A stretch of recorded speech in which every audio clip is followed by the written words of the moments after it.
ईसाई द्वारा सुनाई गई कहानी। कृपा कर हमारे चैनल जंगल सफारी को सब्सक्राइब जरूर करें। धन्यवाद। ईसाई ने कहा, मैं मिस्र की राजधानी काहिरा का निवासी हूँ। मेरा बाप दलाल था।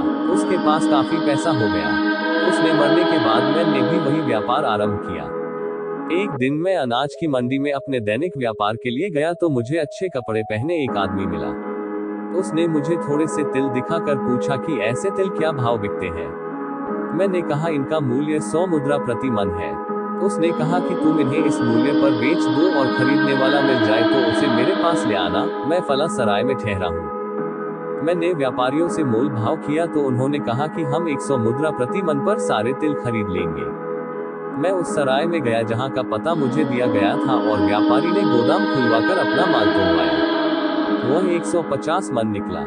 माल गधों पर लदवाकर मैंने मंडी के व्यापारियों को दिया और उनसे उसका मूल्य लेकर सराय में गया और 16,500 मुद्राएं उसके आगे रखी। उसने कहा कि 10 मुद्रा प्रति मन के हिसाब से 1,500 मुद्राएं तो तुम्हारी ही हुई, तुम इन्हें ले लो और बाकी 15,000 मुद्राएं भी अपने पास रखो, जरूरत पड़ने पर मैं तुमसे ले लूंगा।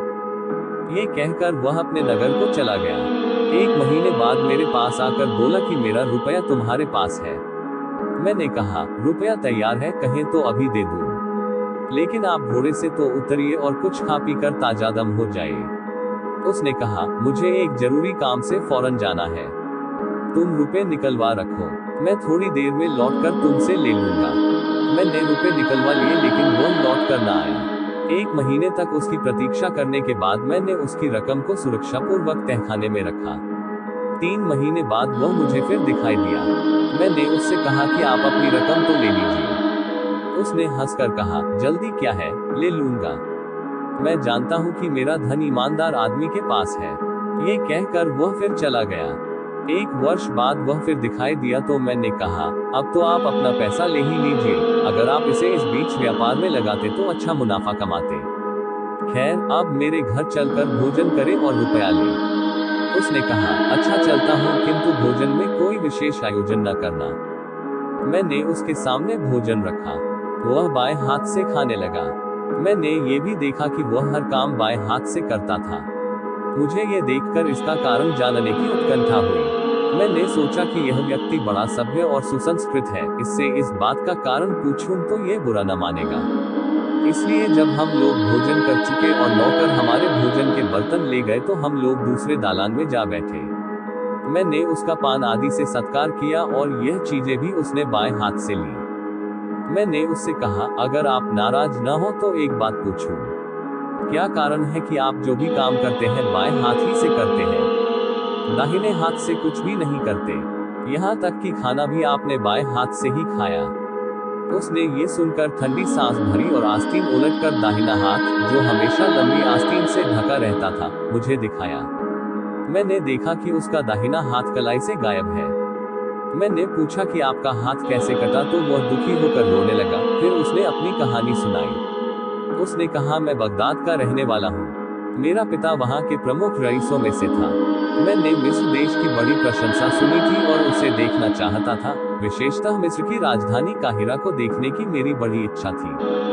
जब तक मेरा बाप जिंदा रहा उसने मुझे मिस्र को जाने की अनुमति न दी। जब उसका देहांत हो गया तो मैं स्वतंत्र हो गया और मैंने बहुत दिनों की इच्छा की पूर्ति करना चाहा।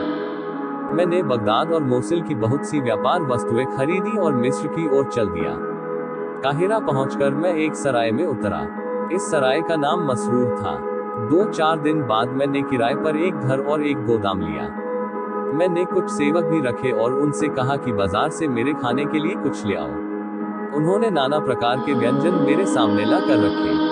मैंने भोजन करके शहर की दर्शनीय मस्जिदें, किले आदि देखे और सारा दिन सैर सपाटे में बिताया।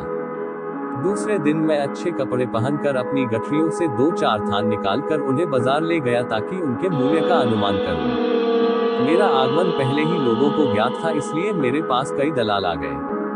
उन्होंने मेरे थान बजाजों को दिखाए और उन्हें बेच डाला। मैं रोज थोड़ा थोड़ा माल बाजार लाता और वह बिक जाता, किंतु मेरा घर बाजार से बहुत दूर था और मुझे माल लाने की मजदूरी काफी पड़ जाती थी। इसलिए दलालों ने मुझे सलाह दी कि यदि तुम हम पर विश्वास करो तो हम तुम्हें अच्छी तरकीब बताएं। तुम अपना सारा बेचने वाला माल इन व्यापारियों की दुकानों में रखवा दो। हर सप्ताह सिर्फ एक दिन सोमवार या गुरुवार को बाजार आया करो और व्यापारियों से अपने बिके हुए माल का दाम ले लिया करो। इसमें तुम्हारी रोज की मजदूरी भी बचेगी और समय भी। इस खाली समय में तुम नील नदी या अन्य सुंदर स्थानों की सैर करके जी बहलाया करना। मैंने ये स्वीकार कर लिया। मैं दलालों को अपने घर ले गया और एक बार ही उन्हें सारा बिकने वाला माल दे दिया। वे माल को लेकर मेरे साथ बाजार आए और सारा माल व्यापारियों की दुकानों पर रखवा दिया। उन्होंने मुझे मेरे माल की रसीद लिख दी और मैंने भी लिख कर दे दिया कि मैं महीने महीने आकर बिके माल का दाम वसूल किया करूंगा। ये सब करके मुझे बड़ा संतोष मिला और मैंने अपने कुछ समवयस्कों से मित्रता करके उनके साथ घूमना फिरना शुरू किया। अक्सर मैं उनके साथ बाजार भी जाता और वहां के मोल भाव को देखकर ज्ञान और मनोरंजन प्राप्त करता। एक दिन मैं बदरुद्दीन व्यापारी की दुकान पर बैठा हुआ था। एक अत्यंत संभ्रांत स्त्री जो कीमती पोशाक और तरह तरह के जेवर पहने थी और जिसके साथ कई साफ सुथरी सेविकाएं भी थीं, आकर मेरे पास बैठ गई। मुझे इच्छा होने लगी कि वह अपने चेहरे से नकाब हटाए तो मैं नेत्र सुख उठाऊं। उसने मेरी इस इच्छा को समझ लिया और बहाने से 2 क्षण के लिए नकाब को झटके से उठा दिया। मैं उसके अनुपम रूप को देखकर ठगा सा रह गया। उसने बदरुद्दीन से साधारण कुशल क्षेम पूछने के बाद एक जरी का थान मांगा। उसने एक थान दिखाया जो उस सुंदरी को पसंद आया। उसने पूछा, ये थान कितने का है? मैं इसे ले जाऊंगी और कल इसका दाम भिजवा दूंगी। बदरुद्दीन ने कहा, थान 6600 मुद्राओं का है, किंतु यह इनका माल है और मैंने इनसे वादा किया है कि उनके बिके हुए सारे माल की कीमत आज ही इन्हें दूंगा। अगर मेरा माल होता तो मुझे चिंता नहीं थी, आप जब भी चाहती इसका दाम दे देती। उस स्त्री ने कहा, आप एक दिन के लिए भी नहीं ठहर सकते। बदरुद्दीन ने कहा कि मजबूरी है, मुझे आज ही इनके माल की कीमत देनी होगी। वह सुंदरी इस पर नाराज हो गई। उसने थान बदरुद्दीन के सामने फेंक दिया और बोली, तुम व्यापारी लोगों में सभ्यता और शील बिल्कुल नहीं होता, तुम अपने अलावा किसी का विश्वास नहीं करते। ये कहकर वह तमक कर उठ खड़ी हुई और दुकान से चल दी। वह कुछ ही दूर गई थी कि मैंने पुकार कर कहा कि आप आइए, मैं आपको कष्ट पहुंचाए बगैर सौदा कर लूंगा। वह स्त्री लौट आई क्योंकि उसे ये तो मालूम था कि माल का मालिक मैं हूँ। मैंने वह थान उसे देकर कहा कि आप इसे शौक से ले जाएं, यह आप ही का है, चाहे दाम दे या न दे। वह ये सुनकर प्रसन्न हुई और बोली कि भगवान आपको धनी और सुखी रखे। मैंने उससे चुपके से कहा, लेकिन आपको थान ले जाने के पहले ये करना होगा कि मुझे आप अपने अनूप रूप का रसास्वादन करने दें। उसने अपने मुख पर पड़ी हुई जाली की नकाब हटा दी। मैं पहले से भी अधिक चकित दृष्टि से उसे टकटकी बांध कर देखने लगा। उसने कुछ क्षणों के बाद नकाब फिर डाल लिया और थान उठाकर चली गई। मैं कुछ देर तक अवाक और भ्रमित सा बैठा रहा। फिर मैंने व्यापारी बदरुद्दीन से पूछा कि यह स्त्री कौन है। उसने कहा कि वह अमुक व्यापारी की पुत्री है, उसके पिता के पास असंख्य धन था, उसका देहांत हो गया है और वही सारी संपत्ति की स्वामिनी है। मैं कुछ देर में उठकर अपने निवास स्थान पर पहुंचा, किंतु उसी सुंदरी के ध्यान में निमग्न रहा। मैंने भोजन भी नहीं किया और रात भर उसकी मोहिनी छवि मेरी आंखों में समाई रही। दूसरे दिन मैं फिर बाजार गया और अपने मित्र बदरुद्दीन की दुकान पर जा बैठा। मुझे पहुंचे कुछ ही क्षण बीते थे कि वह अपनी सेविकाओं के समूह के साथ वहां पहुंच गई और बोली, देखा तुम लोगों ने कि मैं अपने वादे का कितना ध्यान रखती हूँ। मैंने कहा कि आप पर मुझे पूरा भरोसा था और आपने बेकार ही इतनी जल्दी दाम पहुंचाने का कष्ट किया। वह बोली कि यह ठीक है, किंतु लेन देन में खरापन अच्छा रहता है। ये कहकर उसने 6600 मुद्राओं की थैली मुझे दी और मेरे पास बैठ गई। मैंने कुछ क्षणों में, जब बदरुद्दीन तथा अन्य लोगों का ध्यान इधर न था, उससे अपने प्रेम का निवेदन किया। उसने कुछ उत्तर न दिया और उठकर चली गई। मैंने समझा कि मेरे प्रेम निवेदन से यह रुष्ट हो गई है, अतएव और दुखी हुआ। कुछ देर बाद मैं भी वहां से उठकर निरुद्देश्य ही एक ओर चल दिया। काफी दूर जाकर जब एक गली में पहुंचा तो किसी ने मेरी पीठ पर हाथ रखा। मैंने पलट कर देखा तो वह उसी सुंदरी की एक सेविका थी। मुझे उसे देखकर खुशी हुई। उसने धीरे से कान में कहा कि मेरी मालकिन तुमसे बात करना चाहती है और तुम्हें बुला रही है। मैं तुरंत उस परिचारिका के साथ हो लिया। थोड़ी दूर जाकर देखा कि वो सुंदरी एक सर्राफ की दुकान पर बैठी है। वह मेरी प्रतीक्षा अधीरता पूर्वक कर रही थी और उसने मुझे तुरंत हाथ पकड़कर अपने समीप बिठा लिया और बोली, तुम ही मेरे प्रेम में व्याकुल नहीं हो, मेरी भी यही दशा है। किंतु बदरुद्दीन के सामने ये कहना उचित नहीं था। उसने कहा कि या तो तुम मेरे घर चलो या मैं तुम्हारे घर आऊं। मैंने कहा मेरा किराए का मकान तुम्हारे आगमन के योग्य नहीं है, मैं ही आ जाऊंगा।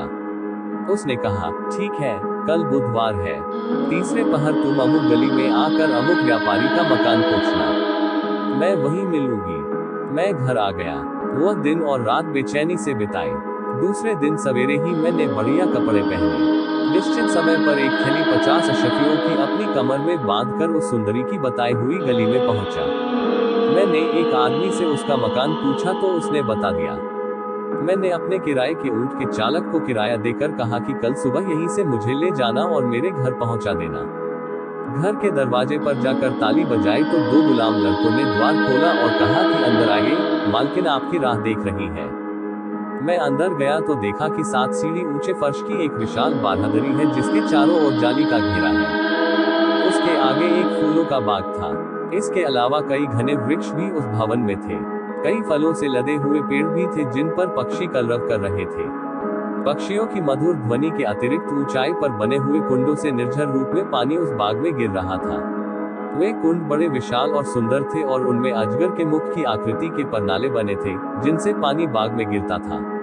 पानी भी स्फटिक मणि की भांति स्वच्छ और अत्यंत निर्मल था। दोनों गुलाम मुझे एक मकान में ले गए जो अत्यंत सुंदर था और उसमें भांति भांति की सजावट की चीजें रखी थी। वहां एक गुलाम मेरे पास रहा और दूसरा दौड़कर अपनी मालकिन को खबर करने के लिए गया। कुछ ही देर में वह सुंदरी हंस जैसी मंद और शालीन गति से चलती हुई आई। वह अत्यंत मूल्यवान वस्त्र पहने थी और सिर से पांव तक जेवरों से लदी हुई थी। उसे देखकर मैं खुशी से पागल हो गया। वह भी मुझे देखकर अत्यंत प्रसन्न हुई। हम दोनों एक दालान में बैठकर बातें करने लगे। कुछ देर में भोजन बन गया। हम दोनों ने साथ ही भोजन किया और फिर बातें करने लगे। थोड़ी देर बाद गुलाम हमारे पास फल, मेवे और शराब लाए। कुछ सेविकाएं मीठे स्वर में गाने लगी और कुछ अन्य प्रकार की परिचर्या करने लगी। मेरी प्रेमिका भी अपने हाव भाव और अपने मधुर गायन से मेरी प्रसन्नता बढ़ाती रही। इसी तरह सारी रात आनंद से बीती। सवेरा हुआ तो मैंने 50 अशफियों की थैली चुपके से उसके गांव तकिए के गिलाफ के अंदर रख दी और उसके पास से उठकर कहा कि अब मैं चलता हूँ। उसने पूछा कि अब कब आओगे? मैंने कहा कि आज शाम को फिर आऊंगा। वह हंसी खुशी मुझे द्वार तक पहुंचा गई। सवारी के लिए ऊंट वाला दरवाजे पर मेरी प्रतीक्षा कर रहा था। ऊंट पर बैठकर मैं अपने घर आया और ऊंट वाले से कहा कि शाम को मुझे फिर उसी मकान पर पहुंचा देना। अपने घर से मैंने तरह तरह की खाद्य वस्तुएं उस सुंदरी के घर भिजवाई। शाम को निश्चित समय पर ऊंट वाला आया। मैंने एक और 50 अशफियों की थैली कमर से बांधी और अपनी प्रेमिका के साथ सारी रात बिताकर सुबह फिर चुपके से वह थैली उसके पास छोड़कर विदा हुआ। इसी तरह मैं काफी समय तक उसके यहाँ जाता रहा और रोजाना 50 अशफियों की एक थैली उसके पास छोड़ाता। कुछ ही समय में मेरा सारा धन समाप्त हो गया और मैंने उसके यहाँ जाना छोड़ दिया। धनाभाव में मेरी बुरी हालत हो गई और मेरी समझ में नहीं आ रहा था कि क्या करूं। एक दिन सवेरे के समय मैं शाही किले के पास घूमने गया। वहां काफी भीड़ भाड़ थी। अचानक मैंने देखा कि एक आदमी घोड़े पर सवार आ रहा है और उसकी जींस से एक लंबी डोर के सहारे एक मुद्राओं की थैली लटक रही है। संयोग से एक लकड़हारा उसके समीप से निकला। उसने लकड़ियों की खरोंच से बचने के लिए घोड़े का रुख यकायक फेरा। इससे वह थैली मेरे बिल्कुल पास आ गई। मैंने लालच में आकर थैली को झटके से अपने कब्जे में कर लिया। सवार ने जब देखा कि थैली गायब है तो अपनी तलवार म्यान के अंदर रखे हुए ही उसे मेरे सिर पर मारा। मैं गिर पड़ा। आसपास के लोग उस सवार को बुरा भला कहने लगे कि तुमने इस बेचारे को क्यों मारा। उसने कहा तुम लोगों को कुछ नहीं मालूम, ये चोर है और इसने मेरी थैली चुराई है। मेरे दुर्भाग्य से उसी समय सिपाहियों की गश्त आ पहुंची। गश्त के मुखिया यानी दारोगा ने पूछा कि भीड़ क्यों लगाए हो। सवार ने अपनी थैली के खोने की बात कही। दारोगा ने पूछा कि तुम्हें किसी पर शक है या नहीं तो उसने मेरी ओर इशारा करके कहा कि थैली इस आदमी ने चुराई है। दारोगा ने पूछा तो मैंने इनकार किया। फिर भी सवार ने जोर देकर कहा कि चोर यही है। अब दारोगा ने सिपाहियों को आदेश दिया कि मेरी तलाशी ली जाए। मेरी तलाशी ली गई तो थैली मेरे पास से निकली। दारोगा ने सवार से कहा कि अगर ये थैली तुम्हारी है तो कुछ पहचान बताओ जिससे सिद्ध हो सके कि थैली तुम्हारी ही है। उसने एक विशेष प्रकार के सिक्कों का नाम लेकर कहा कि इस थैली में इस प्रकार के 20 सिक्के हैं। थैली को खोलकर देखा गया तो उसमें वास्तव में उस प्रकार के 20 सिक्के निकले। दारोगा ने थैली सवार को दे दी और मुझे पकड़कर काजी के सामने पेश कर दिया। काजी ने आदेश दिया कि इसका दाहिना हाथ काट दो क्योंकि चोरी की यही सजा है। चुनांचे मेरा हाथ काट दिया गया। फिर काजी ने कहा कि यह तो चोरी का दंड हुआ, इसने झूठ भी बोला तो इसलिए झूठ के दंड स्वरूप इसका एक पांव भी काटा जाए। अब मैंने उस सवार के, जो गवाह के तौर पर वहां था, पांव पकड़े और अनुनय विनय की कि मुझे काफी सजा मिल चुकी है, अब इस नई सजा से मुझे बचाओ। उसे मुझ पर दया आई और उसने काजी से कहा कि मैं अपना अभियोग वापस लेता हूँ, इसे झूठ बोलने का दंड न दे। अतएव काजी ने पांव काटने का आदेश वापस ले लिया। सवार वास्तव में भला आदमी था।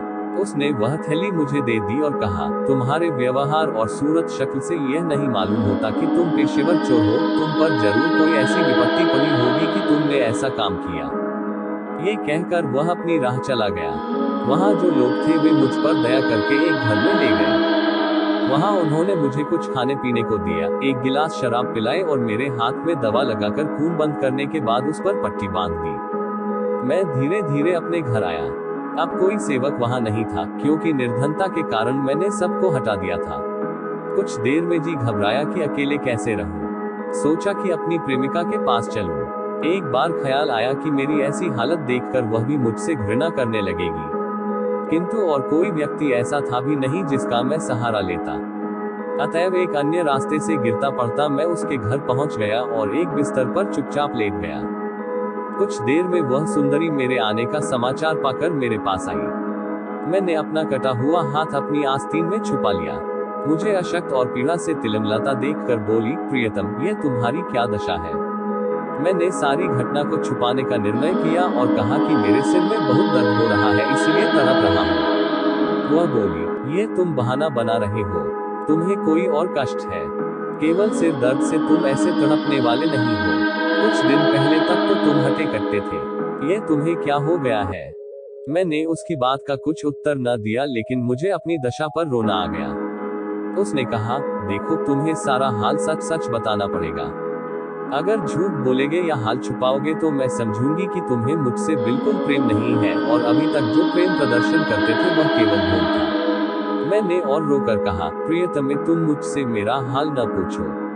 मेरा हाल ऐसा नहीं है कि बताया जा सके। कम से कम मैं अपने मुंह से अपनी दशा के वर्णन करने का साहस नहीं जुटा पा रहा हूँ। इस पर वह चुप हो गई और मेरे सिर पर हाथ फेरने लगी। इसी भांति काफी समय बीत गया। शाम हुई तो उसने कहा, चलो हम लोग भोजन कर ले। मैंने सोचा कि दाहिना हाथ तो है ही नहीं, भोजन कैसे करूंगा, इसलिए मैंने कहा कि मुझे भूख नहीं है। उसने कहा, बड़े खेद की बात है कि तुम इतने पीड़ित और दुखित हो कि भोजन भी नहीं करते और फिर भी मुझसे अपना हाल छुपा रहे हो। अच्छा, ये शराब पियो। मैंने शराब का प्याला बाएं हाथ से पकड़ा और आंसू बहाते हुए शराब पीने लगा। मेरी प्रेमिका ने पूछा, तुम क्यों ठंडी सांसें ले रहे हो और क्यों तुम्हारी आंखों में आंसू है? मैंने कहा कि मेरे हाथ में सूजन हो गई है, उसमें बहुत दर्द हो रहा है। उसने कहा कि मैं देखूं क्या हो गया है तुम्हारे हाथ में। इस पर मैंने कुछ न कहा और प्याले की सारी मदिरा एक ही बार में पी ली। प्याले में शराब बहुत थी। पीड़ा और थकान के अलावा शराब के तेज नशे ने जो असर किया तो मैं लगभग बेहोश सा होकर सो गया। उस सुंदरी ने मुझे सोता जानकर मेरी पीड़ा का भेद जानना चाहा और आस्तीन उलटकर देखा तो मेरा दाहिना हाथ कटा हुआ पाया। उसे बहुत ताज्जुब और दुख हुआ। मैं जागा तो उसे बहुत उदास और दुखी देखा। उसने मुझसे यह नहीं कहा कि मैं तुम्हारा हाथ देख चुकी हूँ। शायद वह सोच रही थी कि मैं इस बात से बुरा मानूंगा, लेकिन उसने अपने सेवकों से कहा कि तुरंत मुर्ग की गाढ़ी यखनी तैयार करो। उन्होंने थोड़ी ही देर में यखनी बना दी। उसे पीकर मेरे शरीर में शक्ति आई और मैं वहां से चलने के लिए उठ खड़ा हुआ। मेरी प्रेमिका ने मेरा दामन पकड़ लिया। वह कहने लगी, मैं तुम्हें इस दशा में जाने न दूंगी। तुम मुझसे अपने दुर्भाग्य और दुख का कारण नहीं बताते, फिर भी मैं जानती हूँ कि तुम्हारी ये दशा मेरे ही कारण हुई है। मुझे इससे जो पश्चाताप हो रहा है उसे तुम नहीं समझ सकते। मैं इस सदमे को झेल नहीं सकूंगी और मेरा अंत समय निकट ही समझो। अब तुम वही करो जो करने को मैं तुमसे कहूँ। ये कहकर उसने अपने सेवकों से कहा कि मोहल्ले के पुलिस दारोगा और कुछ माननीय निवासियों को बुलाओ। उनके आने पर उस स्त्री ने मेरे नाम अपनी सारी संपत्ति लिख दी और कागज पर उनकी गवाही ले ली। इसके बाद उन्हें कुछ भेंट आदि देकर विदा किया। उसके जाने के बाद उसने एक संदूक खोला जिसमें मेरी दी हुई सारी अशफियों की थैलियां रखी थी। उसने कहा कि तुम ये थैलियां मेरे लिए छोड़ गए थे, लेकिन मैंने उन्हें हाथ भी नहीं लगाया है। ये कहकर उसने संदूक में ताला डाल दिया और उसकी चाबी मुझे दे दी। उसी दिन से वह स्त्री बीमार पड़ गई। उसका रोग तेजी से बढ़ता गया और वह 3 सप्ताह बाद मर गई। मैंने उसके सारे अंतिम संस्कार पूरे किए और फिर उस सारी संपत्ति को लेकर, जो उसने मेरे नाम कर दी थी, बगदाद आ गया। वे तिल जो तुमने बिकवाए थे उसी के धन से खरीदे गए थे। उस बगदाद के व्यापारी ने सारा हाल कहकर मुझसे कहा, अब तुम्हें मेरे बाएं हाथ से खाने का रहस्य मालूम हो गया। मैं तुम्हारा आभारी हूँ कि तुमने इतना समय लगाकर और कष्ट सहकर मेरी कहानी सुनी और मेरे जी को हल्का किया। तुम्हारे शालीन व्यवहार और भद्रता से मुझे बहुत ही आनंद मिला है। मेरे तिलों का जो दाम तुम्हारे पास है वह तुम ही रख लो। किंतु मैं तुमसे एक बात चाहता हूँ। मैं बहुत दिनों से बगदाद में हूँ और बहुत दिनों से देशाटन छोड़ चुका हूँ।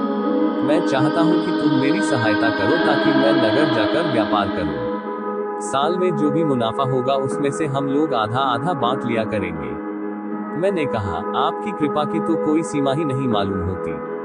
आपने तिलों का सारा मूल्य मुझे दे डाला और अब अपने विशाल व्यापार में मुझे साझीदार बना रहे हैं। मुझे इस बात से हार्दिक प्रसन्नता होगी कि व्यापार में आपकी सहायता करूं। इसके बाद एक शुभ मुहूर्त में हम लोगों ने अपनी यात्रा आरंभ की। हम लोग बगदाद से कूच करके कई देशों के प्रमुख नगरों में व्यापार के लिए गए, फिर ईरान पहुंचे।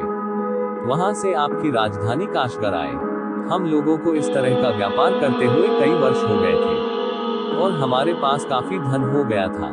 फिर उस आदमी ने कहा कि अब मेरी इच्छा है कि मैं ईरान में स्थायी रूप से रहने लगूं। चुनांचे हम लोगों ने अपनी सारी धन संपत्ति आधी आधी बांट ली और खुशी खुशी एक दूसरे से विदा ली। वह ईरान में जाकर रहने लगा और मैं काशगर में बस गया। ये कहकर ईसाई व्यापारी ने कहा, मेरी यह कहानी कुबरे की कहानी से विचित्र है या नहीं? बादशाह ने आंखें तरेर कर कहा, बिल्कुल बकवास है। तुम्हारी कहानी में कोई दम नहीं है। मैं तुम चारों को उस कुबरे के बदले मरवा दूंगा। अब मुसलमान व्यापारी आगे बढ़ा और बोला, सरकार, मुझे भी मौका दिया जाए। मुझे आशा है